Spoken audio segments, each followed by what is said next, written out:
We're going to start with Q&A now. On the topic of knowing that Allah loves us because He created us, how could we go about understanding that for Pharaoh and those like him? On the topic of knowing that Allah loves us because He created us, how could we go about understanding that for Pharaoh and those like him? Bismillah, alhamdulillah, wa salatu wa salam ala rasulillah. Now, when I mentioned that story of that slave, and I was articulating his particular perception of when he thought to himself, as Sheikh Suleiman just mentioned, this idea of husnul dhanna billah, that your opinion of Allah subhanahu wa ta'ala, his opinion of Allah subhanahu wa ta'ala was one that because Allah created me, then therefore He loves me, right? And that's a beautiful disposition to have. Now, Fir'aun had a disposition that was, Ana rabbukumul a'la, I am your high Lord. He was deluded. He had an exaggerated sense of self.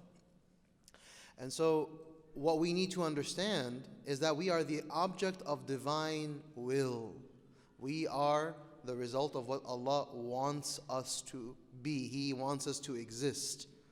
Our duty as people who have come into existence is what Allah subhanahu wa ta'ala said, وَمَا خَلَقْتُ الْجِنَّ وَالْإِنسَ إِلَّا لِيَعْبُدُونَ. I haven't created you except that you be in loving surrender. And there are people who will have a good opinion of Allah, who will humble themselves, who will ornate themselves around the will of Allah subhanahu wa ta'ala, and there are those who will reject. And there will those who will assert themselves like Fir'aun until the last moment. And they will say, no, I want it differently. Give me a ladder so I can go and see your Lord kind of discourse.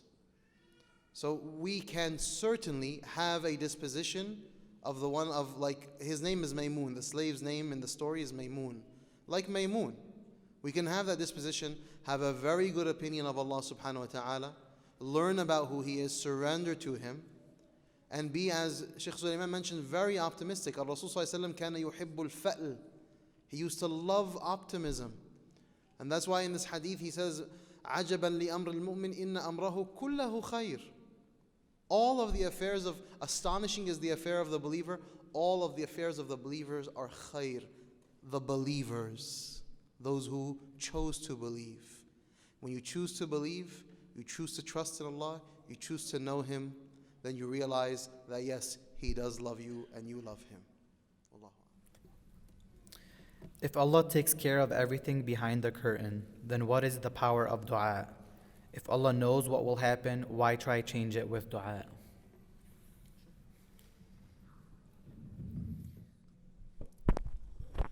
So as we said, you have to do your part. You have to put in effort. Part of that effort is making dua. Part of that effort is making dua. It is written in advance due to Allah subhanahu wa ta'ala's knowledge of everything you will do that so and so made dua, so they were granted such and such. So it's not that you say we are fatalists, we cannot do anything, we cannot change anything. Rather, the Prophet sallallahu alaihi wasallam told us that dua is the thing that changes qadr. So it's written in advance that so and so made dua for something. They supplicated or prayed for something, so Allah subhanahu wa ta'ala gave them that thing. When we say Allah is planning behind the scenes and behind the veil, it means that Allah subhanahu wa ta'ala is taking care of our affairs. But it doesn't mean we shouldn't put in our effort. The same way you went to work, the same way you studied for your exam, you made dua as well. That's part of the effort. Wallahu a'lam.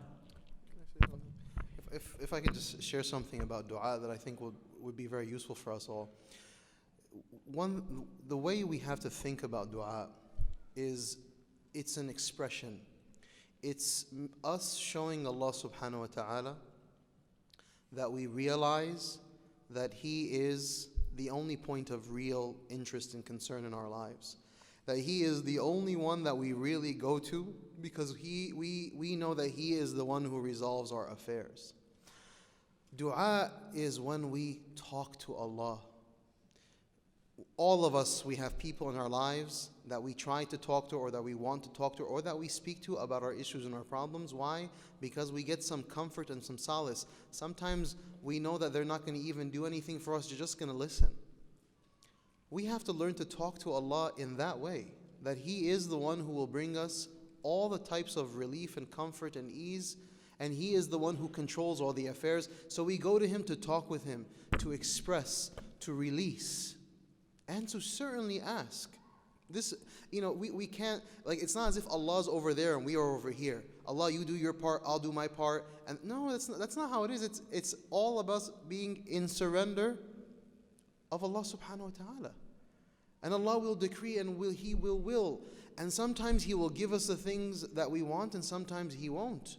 Sometimes He will leave it to a later period, which is the akhirah. He'll reserve, He'll protect, and He'll take all of those times that we sat there asking of Him, and He'll give it to us in the afterlife.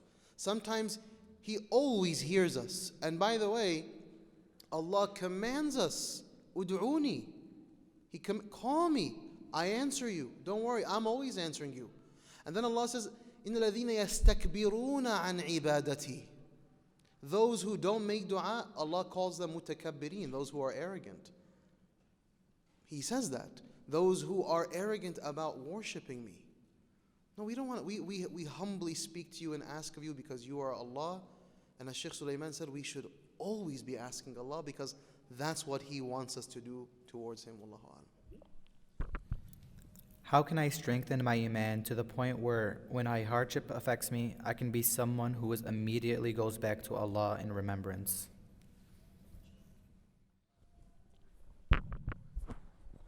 Like anything we discuss within Islamic traits and Islamic theology, it requires practice, right? And it requires the right consumption of knowledge, of reminders, the right environment. Imagine you're in an environment in which everyone around you is constantly complaining about their qadar, constantly complaining about their life.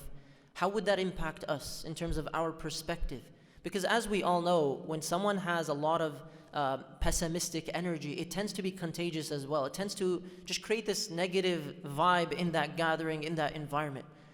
On the other hand, when we talk about accepting Allah subhanahu wa ta'ala's qadr and having a strong assumption of Allah immediately, it requires us, number one, to always be in such a gathering, such an environment, constantly connected to the speech of Allah subhanahu wa ta'ala. There is no cure for the heart, there's no cure for the world, there's no cure for society like the Quran. And Allah describes it as shifa'un lima fi sudur, a healing for what is in the hearts. If you feel or I feel like I'm struggling in my heart to connect to Allah subhanahu wa ta'ala immediately at times of hardship, then let me connect to His speech more often. Let me have a daily relationship with it. Let me study it properly. Number two, aside from just connecting to the speech of Allah subhanahu wa ta'ala, we want to also practice that. So if something even minor is causing you to react in a certain way, start with the things that are minor. Start reacting to those particular things you feel you can handle with a response that is more pleasing to Allah. Maybe perhaps one person did this. Maybe for some people, actually sitting down and reflecting at that moment, what are some possible wisdoms behind this occurrence, is something that would be uplifting, wallahu alam. What are some possible blessings in this? What are some possible reasons this happened? Knowing that ultimately we do not know and Allah subhanahu wa ta'ala knows best. Number three is to constantly be referencing Allah. Think of Allah subhanahu wa ta'ala. Dua, dhikr, istighfar, so on and so forth, helps us to connect to Him in times of calamity. And number four, and the last point, seek knowledge. Knowledge of Allah subhanahu wa ta'ala and knowledge of theology and knowledge of our faith helps us in times of hardship as well. Wallahu a'lam. You want to add anything? Last question.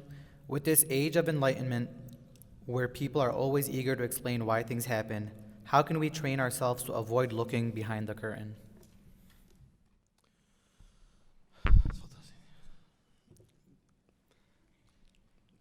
To learn about yourself. When Allah subhanahu wa ta'ala says in the Quran, وَفِي أَنفُسِكُمْ أَفَلَا تُبْصِرُونَ, and in yourselves don't you look. Once we realize the remarkable limitations of ourselves, look at society today. So we live in this quote unquote age of enlightenment, correct? We're barely uncovering the most superficial aspects of the physical realm of existence. All of the hundreds of billions of dollars that are spent on research, which is good. I mean, we're not, we're very much about exploration and seeking and understanding. That's all very meritorious work.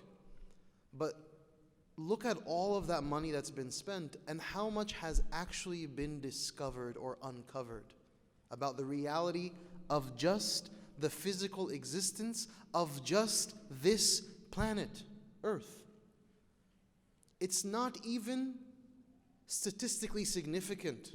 Like in terms of you actually want to analyze a percentage, like this is how much information actually exists. We are maybe playing somewhere in the 0.0000000 realm. So if we just look at ourselves, I mean, do any of us really understand what this is? I mean, we're barely able to, control our bowel movements.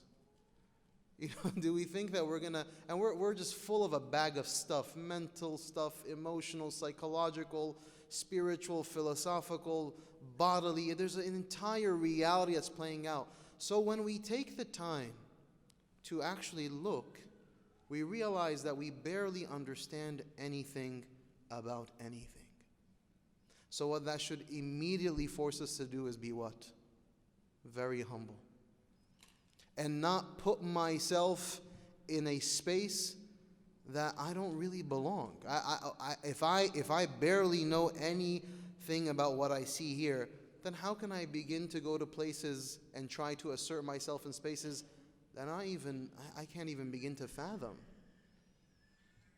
You know, and the Prophet ﷺ, you know, Allah subhanahu wa ta'ala, He gave him exposure. He saw and He said, لو تعلمون ما أعلم, if you were to know what I know, and if you were to have seen what I see, then your realities would be starkly different, because Allah gave him exposure to much of the unseen realm. But that only put him in a more deliberate, serious space of submission and surrender. So it's not to say that you don't ask the why question. No, we ask the why question, and our objective, rational, well-developed philosophical responses, because Allah said so. You know, people say, oh, that's just like, you know, blind faith. That's blind faith. No, that's what I call objective belief. There's a difference. This is a term that I use. There's a difference between blind faith and objective belief. Yeah, blindly follow is one thing, but to have processed and theorized and analyzed and assessed and say, no, objectively, it's about Allah, Al-Alim, Al-Hakim, I know very little. And when you do that, then we will stop applying our minds in spaces that are really not relevant to us. And then we will do what the Prophet ﷺ said, احرص على ما ينفعك. Be keen on that which is of immediate and evident benefit to you. Your salah, your siyam, your dhikr, your dua, your khidmah, your love, your care, your worry, the things of this dunya. قُلْ اعْمَلُوا فَسَيَرَ اللَّهُ عَمَلَكُمْ. Do, and Allah will see your actions. افْعَلُوا الْخَيْرِ. Do good deeds. Busy yourselves in the spaces of what Allah loves. إِنْ أَحَبُّ الْأَعْمَالِ إِلَى اللَّهِ. The most beloved of actions to Allah are what?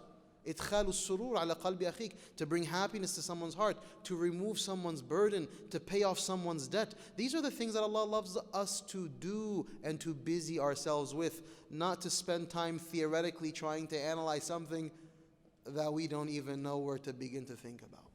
Wallahu a'lam. Jazakallah khair. Can we give it up to Sheikh Yasir and Sheikh Suleiman?